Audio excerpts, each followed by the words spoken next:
Mesdames, Messieurs, bienvenue au premier rendez-vous politique de la Chambre de commerce et d'industrie d'Amos-Aricana.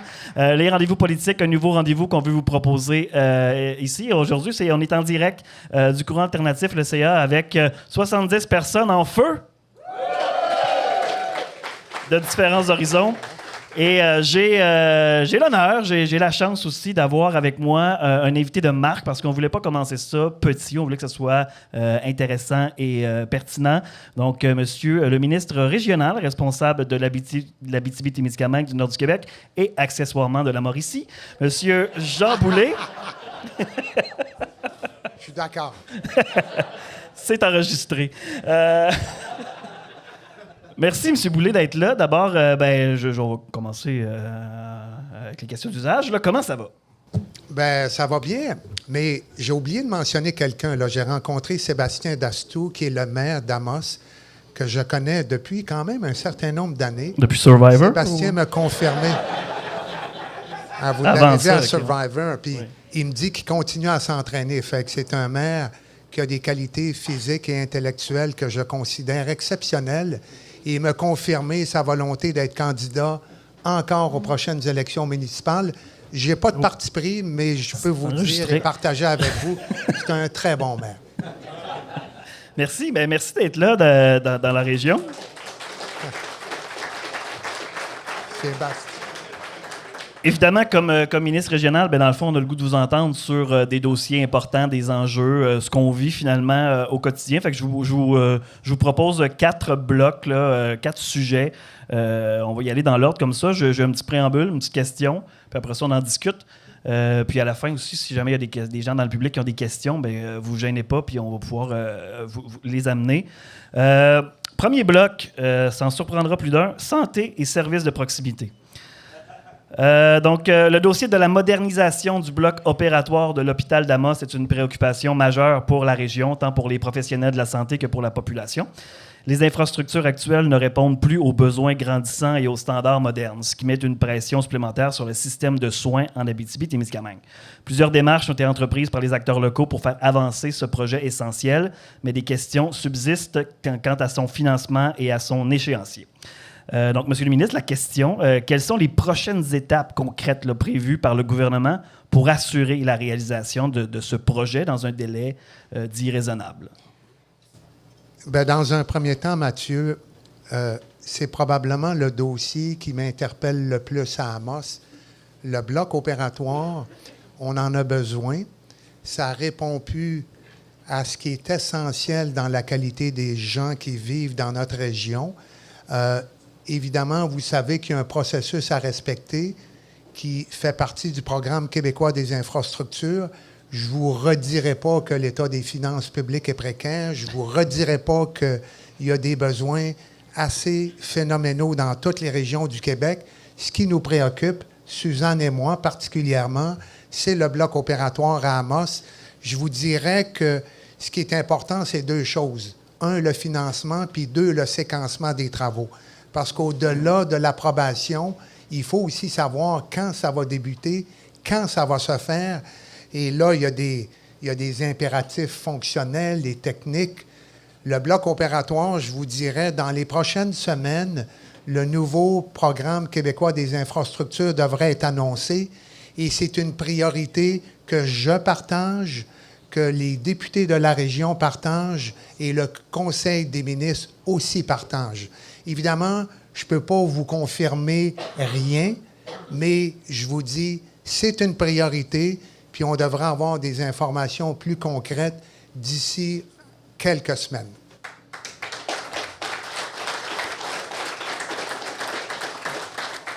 Parce que depuis quelques semaines, évidemment, la région, on a parlé, là, s'est mobilisée fort. Ça a fait du bruit, mais l'écho qu'on a eu de l'Assemblée nationale, c'est que la pétition a été refusée. Pourquoi c'est refusé et quel impact que ça a sur le dossier? Pouvez-vous nous rassurer là-dessus? Si je me souviens, Simon, mon collègue, notre collègue Jolin Barrette m'en avait parlé, et le libellé n'était pas adéquat parce qu'il y avait comme un engagement ferme de réaliser dans tel délai, mais ça ne remettait pas en question le principe que nous adhérions comme gouvernement à la nécessité de moderniser le bloc opératoire à Amos.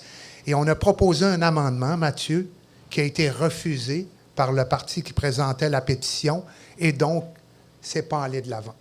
Parfait. Et donc, malgré tout ça, le projet demeure une priorité pour le gouvernement. Absolument. Puis c'était une motion qui était présentée à l'Assemblée nationale. Oui, il y avait la motion aussi, ben oui, la pétition aussi plus tard. Demeure, oui, aussi. Mais ça demeure une priorité, Mathieu. Parfait. Donc, on a un budget qui s'en vient le 25 mars. C'est à ce moment-là qu'on pourra avoir des nouvelles, j'imagine?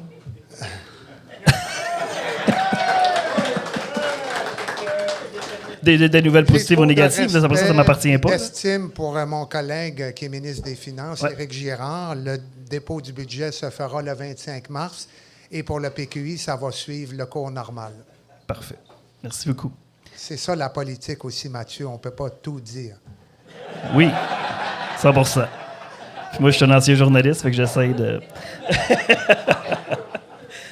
Journaliste, ça doit aider le monde à être bien informé. Exact, c'est ça. Absolument, je suis tout à fait d'accord. Deuxième bloc, énergie, développement économique. L'Abitibi-Témiscamingue fait face à des défis croissants en matière d'approvisionnement énergétique alors que la demande des entreprises et des industries locales ne cesse d'augmenter. Le projet du bloc énergétique de Dumont a été identifié comme une solution potentielle pour répondre à ces besoins, mais plusieurs questions demeurent quant à sa mise en place et aux engagements gouvernementaux pour garantir une capacité énergétique suffisante pour la région. Donc, la question est assez simple. Quelles sont les actions concrètes prévues par le gouvernement pour soutenir le développement énergétique en Abitibi-Témiscamingue et assurer un approvisionnement adéquat pour les années à venir et les projets? Bon. Évidemment, la gestion des ressources énergétiques, ça fait l'objet d'un projet de loi qui a été déposé par mon collègue Pierre Fitzgibbon, maintenant qui est piloté par Christine Frégette. Il y a des besoins énergétiques dans toutes les régions. Ici, évidemment, la priorité, c'est de répondre aux besoins des personnes, des entreprises, soit les industries et les commerces. Maintenant, pour le développement des entreprises, tout ce qui est supérieur à 5 MW fait l'objet d'une analyse fondée sur plusieurs critères. Mais le critère prépondérant, ici, comme dans les autres régions, c'est notre capacité de nous développer. Et le projet Dumont, je vous dirais, bon, Suzanne m'a intéressé à ce dossier-là il y a quand même un certain temps. J'ai eu des rencontres, j'ai même salué des personnes qui m'ont rencontré pour me présenter le projet Dumont-Nicole. Ça évolue. Il y a un conseiller économique du bureau du premier ministre qui est dans le dossier intensément. On travaille avec Hydro-Québec. Je me souviens qu'à un caucus précessionnel, j'étais assis à côté de François Legault. Et Suzanne Blais était à ma gauche. Suzanne, c'est de la petite histoire. J'ai dit à Suzanne, est-ce que tu veux t'asseoir à côté de moi? J'aimerais ça que tu donnes encore plus de détails du projet Dumont-Nicole à François Legault, ce qui a été fait. Puis François Legault, il m'a dit, Jean, avance, parle à Martin Koskinen, parle à Michael Sebia. Tout ça pour vous dire, il y a beaucoup d'actions concrètes, il y a des pourparlers. Et quand on parle de besoins énergétiques pour le développement économique régional, Dumont est toujours en tête de liste. Il n'y a pas d'annonce, mais ça chemine, ça va bien. Et malheureusement, parfois, il faut tenir compte d'intérêts variés, il faut tenir compte de capacités. Et Hydro-Québec est hyper ambitieux. Vous savez qu'ils ont un plan d'ici 2035. Ils veulent doubler les lignes électriques, ils veulent augmenter de façon considérable la capacité énergétique du Québec. Je pense que c'est un impératif humain, social et économique. Et Dumont, on ne le perd pas de vue, Mathieu. Puis moi, j'ai l'intention de revenir. Je vais revenir même dans les prochaines semaines parce qu'il y a une zone d'innovation minière qui m'intéresse énormément aussi, qui va être un puissant levier de développement pour la région. Et bon, je ne peux pas faire l'annonce, évidemment, mais j'ai l'intention de revenir et ce projet-là, Dumont, il nous tient véritablement à cœur. Et j'espère, Suzanne, qu'on va pouvoir continuer à travailler d'arrache-pied. Évidemment, ce n'est pas une garantie de réalisation, mais c'est une garantie qu'on s'intéresse et qu'on se préoccupe de ce dossier-là.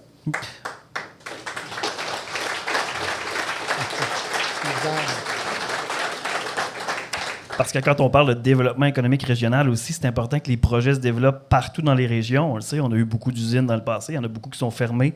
Donc, la capacité énergétique, elle a déjà été en Abitibi, donc on veut la maintenir. Donc, ça, c'est un peu dans cette optique-là que les gens ne veulent pas qu'on investisse seulement autour du fleuve Saint-Laurent, par exemple. Ben non. Là, est-ce qu'il veut me faire rire ou vous faire rire? Il faut qu'il y ait une répartition équitable des dossiers. Super. C'est noté. On parle de développement économique. On a parlé un petit peu de guerre des tarifs. Ça, c'est une question qui avait été soumise par des organismes. On parle de soutien aux municipalités. Est-ce qu'il y a des trucs qui sont dans les cartons là, pour soutenir les municipalités au niveau de la guerre des tarifs là, auquel on est confronté en ce moment? Bien, je vais laisser ma collègue aux affaires municipales. Je sais que l'entente sectorielle de développement, il y a des forums, il y a des tables qui sont à venir. Il y a une stratégie gouvernementale pour le fonds région ruralité qui s'en vient. Là, je pense que c'est pour les années 2025-2029. Mais pour les tarifs, Mathieu, je ne peux pas ne pas mentionner que ce qui nous intéresse, c'est de soutenir les personnes et les entreprises. On a consacré d'ailleurs un montant de 510 000 $ à la région de l'Abitibi-Témiscamingue via 48e Nord international dans la région. On va déployer des programmes pour soutenir le monde et soutenir les entreprises. Évidemment, on agit beaucoup en complémentarité d'Ottawa. Vous avez vu que mon collègue à Ottawa a annoncé des assouplissements au programme d'assurance-emploi, le travail partagé pour les entreprises. Ils vont pouvoir demeurer en relation d'emploi avec leur main-d'œuvre importante, les faire travailler à temps partiel et ils pourront bénéficier de prestations d'assurance-emploi. Il y a aussi ce que Christine a annoncé, ce que nous avons annoncé comme gouvernement, le programme Frontières. Il faut identifier dans chacune des régions les entreprises qui vont être affectées, surtout dans le secteur forestier, les minéraux critiques, en aéronautique, dans les produits agroalimentaires. On a évidemment des impacts. Vous savez que ce n'est pas moi qui va vous rassurer. Le président des États-Unis, il a le don de savoir nous insécuriser. À Ottawa, à Québec, au Mexique, un peu partout sur la planète, il faut développer, aiguiser notre capacité de s'adapter. Et pour ça, il y a un mot-clé, selon moi, c'est comment on peut devenir moins dépendant du marché américain. On a beaucoup de nos exportations qui vont aux États-Unis, mais on a un pourcentage important de notre production qui est écoulé ici au Québec. Il faut éliminer toutes les barrières entre les provinces. On a des gains exceptionnels à faire, mais chaque entreprise a ses besoins. En liquidité, on va les appuyer, a des besoins pour mieux s'automatiser, accroître sa productivité, diversifier ses marchés. Et c'est là qu'il n'y a pas, Mathieu, que l'aide financière, il y a l'accompagnement technologique. Il y a des personnes hyper spécialisées, soit dans le secteur public ou parapublic, et même dans le secteur privé, qui peuvent diagnostiquer le niveau de maturité technologique des entreprises, identifier leurs besoins, faire un plan d'action, comment améliorer notre productivité, comment aussi diversifier nos marchés. Je suis allé dans des entreprises qui me disent « Jean, moi, ce qui est le plus bénéfique, c'est qu'on est près des États-Unis et on transporte les pièces qu'on reconditionne, qu'on fabrique par camion. C'est pas évident, c'est pas simple, mais déjà, il y avait des idées. Ils se disaient comment on peut innover. Et je pense qu'on a des ressources et un capital humain un peu partout, à Innovation, à Investissement Québec, au ministère de l'Économie, à 48e Nord international. On a partout des ressources. On a Desjardins, on a la BDC, on a les fonds de solidarité de la FTQ, la CSN. Quand je parle à des collègues dans d'autres provinces, on réalise qu'on est hyper sophistiqué au Québec. Il faut serrer les coudes, il faut véritablement travailler ensemble. Ça fait cliché, Mais quand on rencontre les personnes, on réalise qu'à l'intérieur de chaque personne, chaque entreprise, il y a une force intérieure qui va permettre à tout le monde de se propulser vers l'avenir. Il faut passer au travers de cette crise-là. On n'a pas le choix. Ce n'est pas qu'une crise existentielle, c'est une crise qui va tester notre potentiel et nos ambitions. Et moi, Mathieu, je demeure hyper positif. Et à chaque fois que je rencontre un individu ou une entreprise, il faut tenir ce discours-là. Il faut s'asseoir sur les besoins de chacun et de chacune. Oui, parce que c'est dans l'adversité qu'on devient meilleur, au final. Bien, Mathieu, je pense qu'à Amos, on l'a démontré, oui. Et on est capable de passer au travers, j'en suis convaincu. Je vous invite d'ailleurs au colloque Affaires et technologies le 18 mars prochain. Ouais. On l'a servi sur un plateau d'argent. Merci pour cette magnifique réponse. Main-d'œuvre et attractivité régionale, je vous amène sur ce plan-là. La pénurie de main-d'œuvre en Abitibi-Témiscamingue représente un défi majeur pour les entreprises et les institutions de la région. Plusieurs secteurs peinent à recruter. Le renforcement des règles encadrant l'intégration des travailleurs étrangers temporaires ajoute une pression supplémentaire sur les employeurs qui dépendent de cette main-d'œuvre pour maintenir leurs activités. Dans ce contexte, attirer et retenir les travailleurs, qu'ils soient d'ici ou d'ailleurs, devient une priorité pour assurer le dynamisme économique et social de la région. Quelles mesures le gouvernement prévoit pour soutenir les employeurs face à ces enjeux et rendre l'Abitibi-Témiscamingue plus attractive pour les travailleurs et leurs familles? Mathieu, entre nous, qu'est-ce que le gouvernement peut faire? Il faut aussi se demander qu'est-ce que nous pouvons faire, comment on peut se mobiliser, les entrepreneurs, les organismes, pour mieux faire les choses. Je pense que tu mets le doigt sur un élément important. On a un défi d'attractivité. Et c'est sûr que les travailleurs étrangers temporaires et les étudiants internationaux, on en a besoin. Bon, il y a des gens de l'UQAT que je remercie de leur déplacement.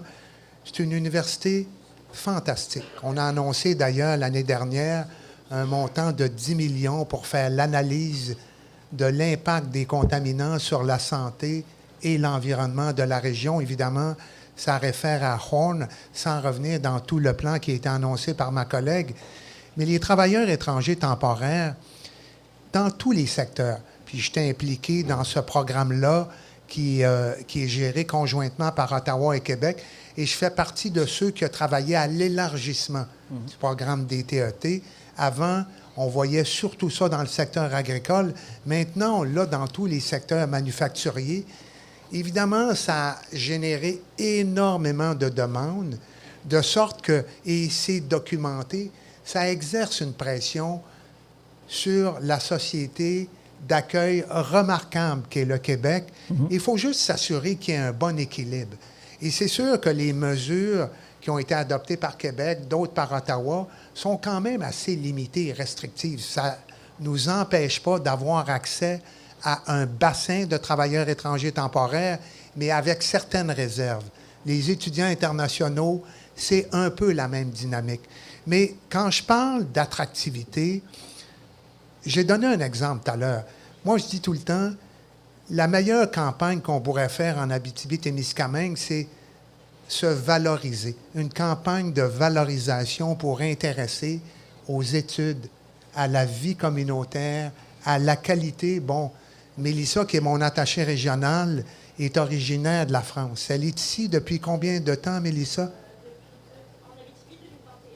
2021. Et à chaque fois que je viens ici avec des personnes, elle essaie de les intéresser à la qualité de vie. Elle adore Rouyn-Noranda, elle adore Val-d'Or, elle adore Amos. On ne réalise pas à quel point on devrait être fier de ce qu'on est capable de véhiculer, non seulement au Québec, mais à l'extérieur pour intéresser des personnes. Et il y a aussi Service Québec. Tout à l'heure, j'ai fait référence à l'entente sectorielle de développement. Je sais qu'il y a la table, c'est la table régionale emploi attractif, ça, Affaires et technologies. Le 11 mars, je l'avais. Il y a le salon Solutions main-d'œuvre qui va avoir lieu au mois de mai prochain. Il y a des salons qui vont permettre de rencontrer des personnes qui peuvent nous aider à accroître notre productivité. Quand j'étais à Goldex, là, je reviens sur cet exemple-là, moi, je suis pas obsédé, mais un féru de santé psychologique. J'ai trouvé que ce que Goldex faisait, ils étaient les premiers que j'avais réalisés. Il y a beaucoup des comités paritaires en santé-sécurité. Vous connaissez la réforme que nous avons faite du régime de santé-sécurité. L'identification des risques psychosociaux en milieu de travail, on fait ça depuis 2021. Et eux autres, c'est une entreprise qui n'est pas syndiquée, qui a des comités paritaires, mais qui a un comité spécialisé en santé psychologique. Mais spécialisé, dans le fond, ils sont attentifs aux symptômes comportementaux de leurs collègues de travail. Si une personne s'isole, vit de l'anxiété, a des problèmes d'exécution de son travail, on va la rencontrer. Il y a un programme d'aide aux employés. Tout se fait dans la confidentialité. Mais ça, là, quand on en parle là, à l'extérieur, puis moi, Mathieu, je vais en parler à Montréal, à Québec, puis dans d'autres régions, c'est ici, dans le secteur minier, à Val-d'Or. Il ne faut pas avoir peur de parler de nos bons exemples, de ce qui se fait de bien à Amos pour intéresser, pour se rendre plus attractif et retenir les personnes qui viennent ici. Donc, il n'y a pas de recette magique, là. Tu sais, c'est sûr que équilibre entre travailleurs étrangers temporaires et notre capacité d'accueil en santé, en habitation, en services sociaux, mais aussi savoir se promotionner. Je pense que ça se résume pas mal à ça. Et moi, je suis hyper fier de ce que Service Québec fait ici dans la région. On a du personnel hyper compétent, dévoué. N'hésitez pas à les appeler.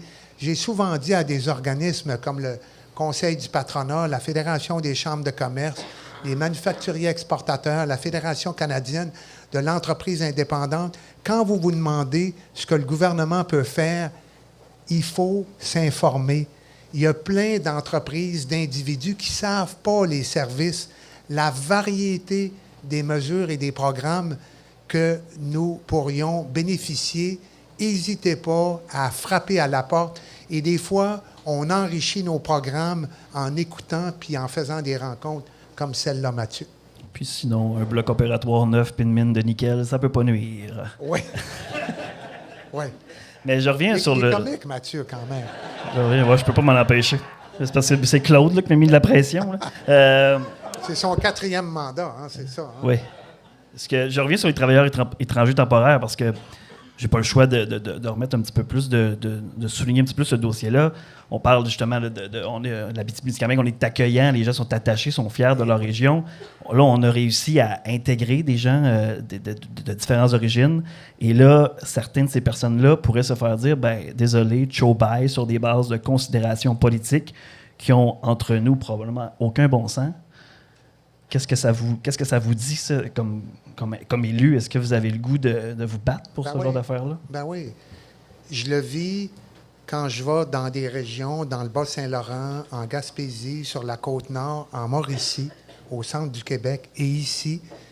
Et c'est une réflexion que nous faisons pour adapter nos programmes à la réalité de nos régions. Bon, le programme des travailleurs étrangers temporaires, je ne veux pas jouer la game politique. Stéphane est ici, mais c'est un programme qui relève d'Ottawa, qui est géré conjointement. Mais ce n'est pas nous qui pouvons déterminer. Ce qu'on a fait, c'est un moratoire, mais qui exemptait les régions. Souviens-toi, Mathieu, puis un moratoire qui était très, très limitatif. Là, on parlait de 3 000. Les autres critères relèvent d'Ottawa, puis ce qui a été annoncé, le salaire médian, le 33 $ de l'heure, ça, c'est pas de Québec. Mais il y a Suzanne, j'ai des collègues au Conseil des ministres qui sont dans les régions et on en parle constamment. Il faut non seulement accueillir des personnes qui ont des permis de travail, mais leur donner l'opportunité de renouveler ces permis de travail-là, là, particulièrement les permis de travail fermés. On est soucieux de cette réalité-là. Mais quand on parle de pénurie de main-d'œuvre, ne négligeons pas la valeur du rehaussement des compétences, de la formation qu'on fait. J'ai rencontré le nouveau DG du Cégep ici en Abitibi-Témiscamingue. La formation, le recrutement aussi dans d'autres régions et l'automatisation, la robotisation, c'est plus des thématiques qui sont le monopole des grandes entreprises. Il y a des choses phénoménales qui se font ici et l'impact de l'intelligence artificielle.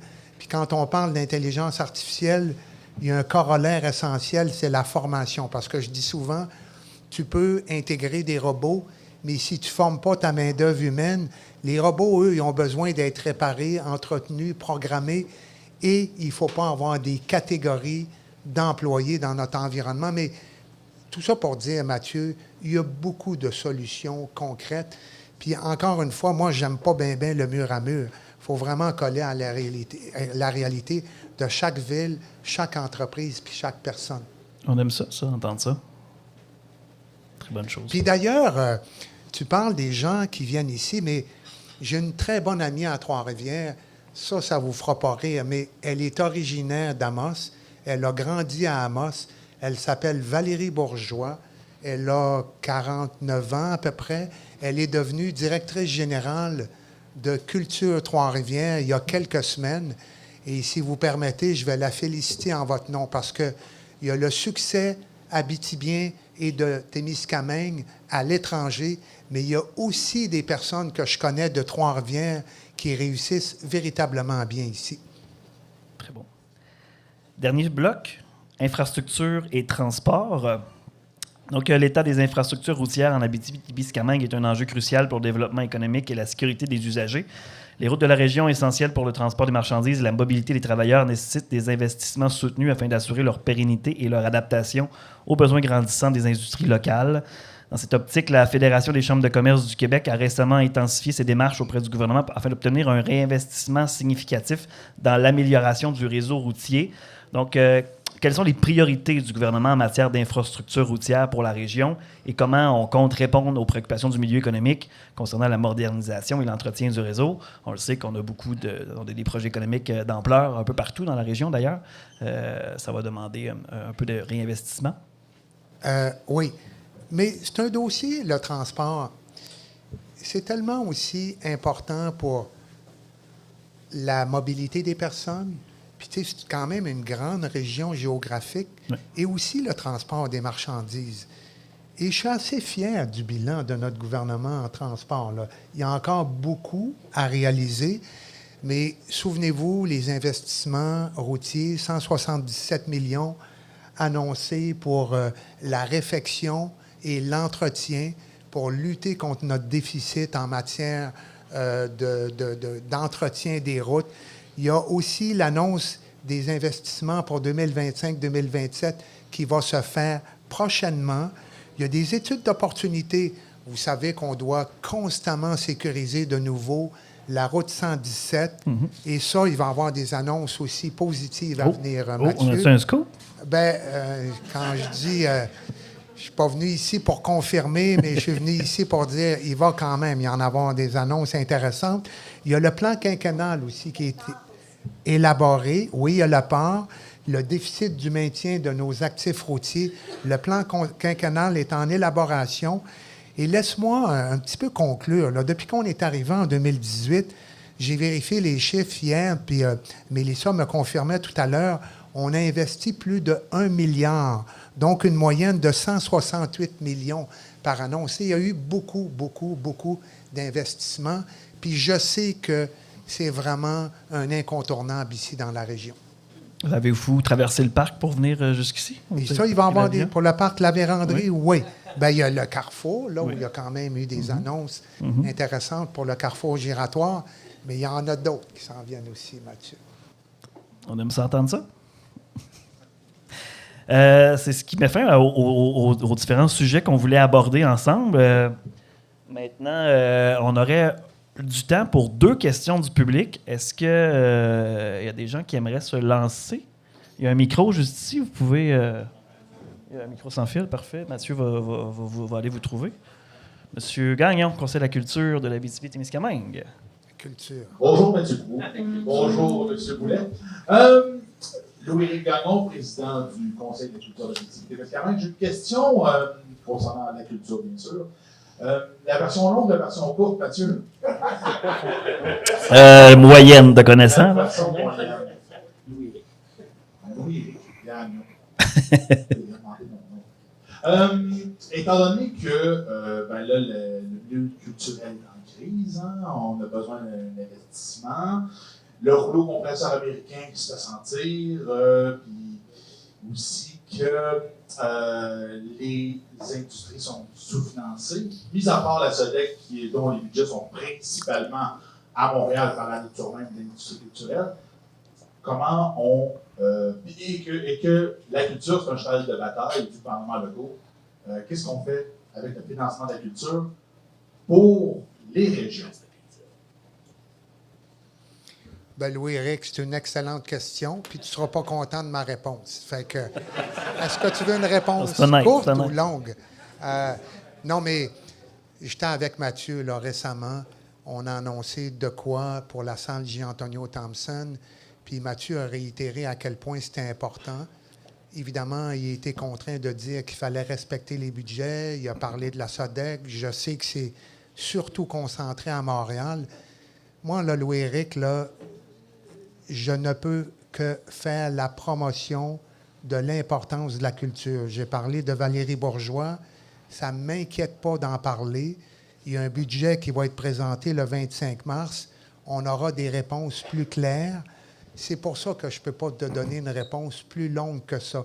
Mais je suis content de venir ici parce que il y a quelqu'un qui vient d'ici, là, qui ne reste pas loin de chez nous, puis qui m'a parlé de comparaison en termes d'effervescence culturelle entre votre région puis la mienne, qui se targue souvent d'être à l'avant-plan de ce qui se fait en termes de festivités puis d'activités, puis de côté exubérant de nos acteurs culturels, exubérant dans le sens positif du terme. Et je suis fier à chaque fois de le dire. Et quand Mélissa parlait de Rouyn-Noranda, on a parlé tout à l'heure de culture. Fait que, Louis-Éric, la seule réponse que je peux te donner, c'est qu'on est dans le même bain, on est aussi des gens de région, et je sais à quel point vous faites bien les choses, puis on ne se connaît pas vraiment, Louis-Éric, mais je suis content que tu sois venu poser ta question, et je vais te conclure en disant qu'avec Suzanne puis mes collègues, on va tout faire. Tu sais, je ne peux pas revenir sur notre bilan là, des dernières années, là, mais tu sais, quand Sonia Bélanger est venue là, pour confirmer les 2 maisons des aînés, puis ce qu'on faisait avec les maisons alternatives, je suis toujours hyper fier. Puis tu sais, quand on va faire le bilan du premier et du deuxième mandat, je pense que l'Abitibi-Témiscamingue a su prendre sa place et a su parler fort à Québec de différentes façons, mais d'abord et avant tout par la qualité des 3 députés que vous avez ici. Excuse-moi de faire un peu de politique, Louis-Éric, là, mais c'est ma réponse. On est là pour ça, je pense. Est-ce qu'il y en aurait une autre question? On a M. Émile Larochelle, je crois. M. Émilien Larochelle, attractivité Abitibi-Témiscamingue. Sébastien, tu pourras me donner ton meilleur truc Tourisme Abitibi-Témiscamingue, pardon. Bonjour, M. Boulet. Oui. Moi, j'ai toujours une crainte d'anxiété. Puis ça fait pas longtemps que je fais d'anxiété. Et je pense que j'ai raison d'en faire parce que, je regarde, on a parlé des transports puis on sait qu'au niveau de routier, notre moyen de se rendre dans les grands centres, c'est la 117. Il est vraiment en état, je ne dirais pas sur le respirateur artificiel, mais ça va pas bien. Au niveau des transports aériens, on vit à peu près la même chose. Malgré les annonces que vous avez faites dernièrement, ça ne satisfait pas beaucoup. Je vous dirais, c'est peut-être trop difficile, mais je vous dirais que pour moi, je demeure à Galichan en Abitibi-Ouest. Pour moi, c'est plus facile, c'est plus sécuritaire de partir de chez moi, de me rendre à Toronto, de partir de chez moi et de me rendre à Montréal. Okay? Ça, il me semble que, est-ce qu'on fait partie du Québec? Si on fait partie du Québec, bien, il me semble qu'on devrait avoir des façons de voyager qui seraient plus sécuritaires. Okay? À l'heure actuelle, je ne pense pas que c'est le cas. Et si je regarde, je fais un petit commentaire positif, parce qu'il ne faut pas que je sois seulement négatif pour en demande. Je regarde par rapport au tourisme, nous, à Tourisme Abitibi-Témiscamingue, je pense qu'on n'a pas à se plaindre de notre ministre. Okay? Caroline Proulx, on l'aime bien. Mais on aimerait, par exemple, être capable de donner chaque ministre. Vous parlerez au syndicat de Jean Boulet. Donc, la question, finalement, est-ce que vous avez un plan de développement pour la Abitibi-Témiscamingue? Pour répondre à vos enjeux qui ont été mentionnés avant moi. Là. Ça, rappelez-moi donc votre prénom. Ah, excusez, je ne me suis pas nommé. Émilien Larochelle. Émilien. Ouais.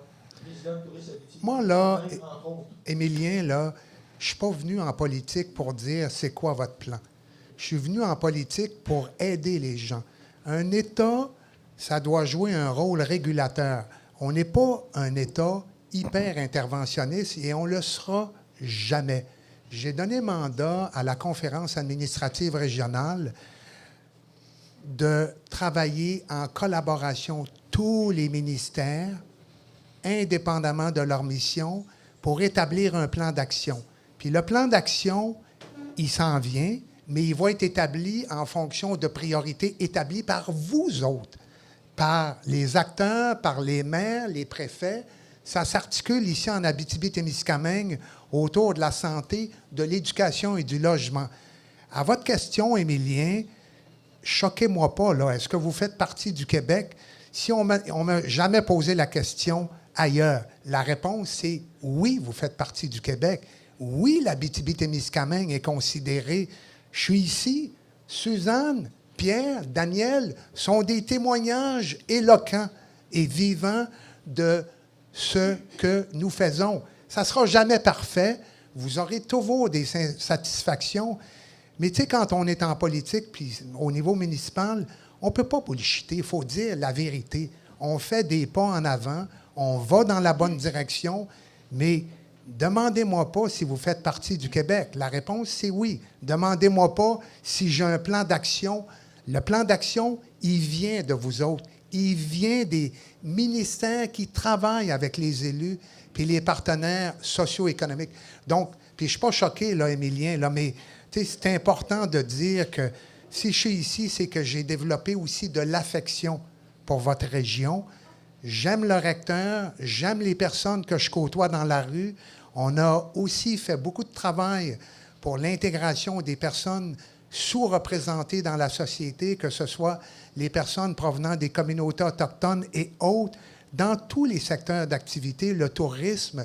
Moi, je travaille fort pour améliorer nos régimes de santé et sécurité, l'équité salariale, la lutte contre le harcèlement, les violences à caractère sexuel, les impacts négatifs des conflits de travail sur les populations, particulièrement en situation de vulnérabilité.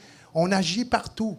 Mais quand on est élu, on fait aussi avec les outils, les ressources puis le capital qui nous entoure. Tu sais, peut-être ma réponse est un peu longue, là, mais je suis un régionaliste d'abord. Quand M. Legault était venu en mai 2018 pour annoncer ma candidature, j'avais dit que j'étais d'abord un régionaliste, après ça un nationaliste, et c'est toujours ce qui m'a guidé. Fait qu'Émilien, on se donne la main, on va continuer de travailler ensemble, puis dans 5 ans, dans 10 ans, il va y avoir encore beaucoup de travail à faire.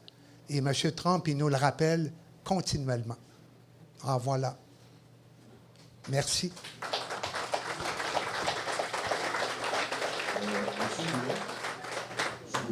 Excusez-moi, mais j'utilise mon statut présidentiel. Oui. Un décret présidentiel. Un décret. Ça ressemble à ce qu'on voit au C'est sud. bien populaire de ce temps-là. Pour vous demander la permission si on peut accepter 2 autres questions, parce que j'ai vu les mains levées. Je sais que votre famille ne veut pas. La chicane est pognée, là. Peut-être une rapide. Une Rapide? Ouais.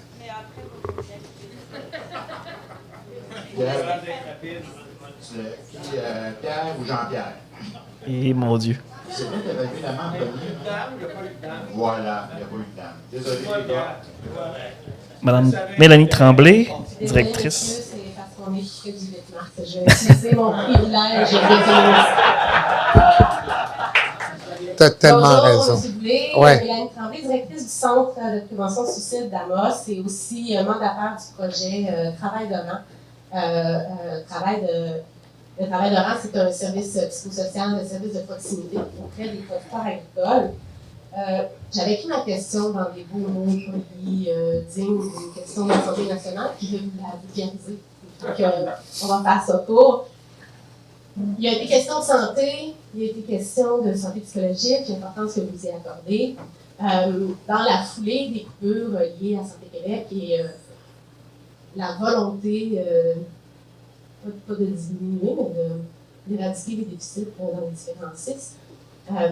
Ici, en Abitibi-Témiscamingue, on a fait face à des coupures importantes, dont la totalité des fonds qui avaient été attribués au service de travail de règle. Donc, ce service-là était attendu ici en région, qui est un service, je me rappelle, pour toutes les familles des producteurs agricoles, les entreprises, etc., qui est une population qui est assez vulnérable, entre autres, dans ces périodes d'incertitude actuelle. Donc, le CISAP est revenu sur sa volonté de financer ce projet-là. On s'est retrouvé avec un financement à 0 $ pour l'année 2025-26, dans la foulée des coupures qui étaient prévues pour le CISAP. Ma question, c'est pas vous engagez-vous à financer ce projet-là? J'aurais aimé ça, mais j'aurais aimé ça avoir une réponse positive. Je sais que vous ne pouvez pas faire apparaître de l'argent. Mais plutôt, un des enjeux qui est important là-dedans, et on en a déjà discuté ensemble en juin dernier quand on s'est rencontrés, c'est l'incompréhension au niveau des différents ministères, de l'agriculture, de la santé et des services sociaux, liés au financement au cœur des familles agricoles versus le financement des autres territoires. Ça revient à certains des enjeux qu'on a abordés, la particularité des régions en ruralité, les besoins de régions qui sont plus loin géographiquement. On fait partie de ces régions-là qui ont des besoins particuliers. Et le gouvernement s'entête à financer une seule organisation qui répond pas aux besoins des gens d'Abitibi-Témiscamingue à ce niveau-là. Donc, ma question est, est-ce que dans votre pouvoir d'action ou les dossiers portés, vous souhaitez continuer de collaborer avec nous de façon à pousser ce projet-là pour que l'incompréhension liée à cette distinction-là, les besoins des familles agricoles en Abitibi-Témiscamingue, puisse être mieux adressés auprès des différents ministères et donc que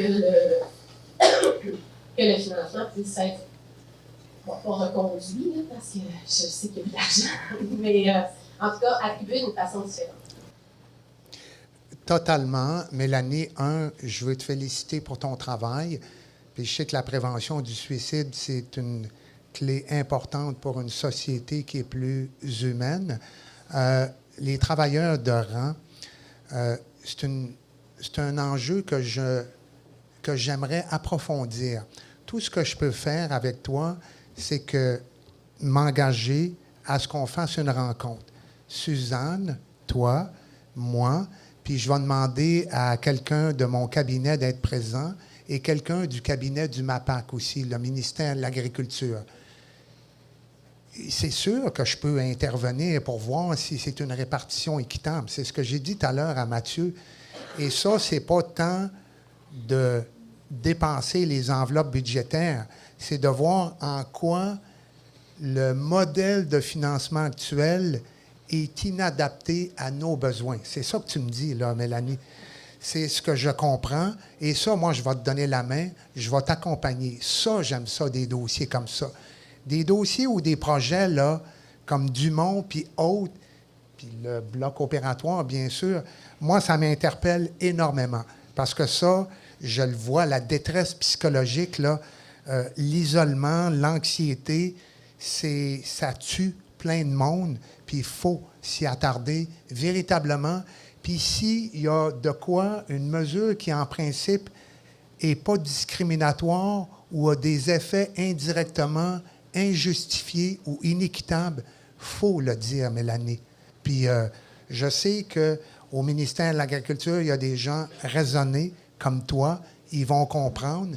Puis quand tu me dis en terminant, tu veux lutter contre l'incompréhension, moi, je vais lutter avec toi pour qu'au moins on comprenne. Ça va? Merci, Mélanie. Merci beaucoup, M. Boulay. Merci à vous tous d'avoir été à ce premier rendez-vous politique qui, selon votre réponse, je pense qu'on va en faire d'autres. Aimeriez-vous qu'on poursuive cette activité? Hey, c'est vraiment... Moi, j'ai évidemment que Suzanne, Sébastien pourront venir s'ils le souhaitent, venir nous entraîner dans leur dossier. Mais j'ai un souhait aussi peut-être, dans ma carrière de journaliste, j'ai jamais interviewé de premier ministre. Donc, si jamais vous voulez transmettre l'invitation, M. Legault, on louera le Théâtre des Esquerres ou l'Arena s'il faut. Là. Visiblement, c'est populaire. Alors, moi, je lance l'invitation comme ça. Simplement vous dire... Je m'en venais, puis je disais à Mélissa, il va y avoir combien de personnes? Une vingtaine, une trentaine. Puis là, quand je rentre ici, je suis véritablement impressionné. C'est la première fois que je fais une formule comme ça. Mathieu, heureusement, il me dit qu'il n'est pas Paul Arcand, mais j'ai toujours aimé donner des entrevues quand même à Paul Arcand. Mais il y a une petite différence entre les deux.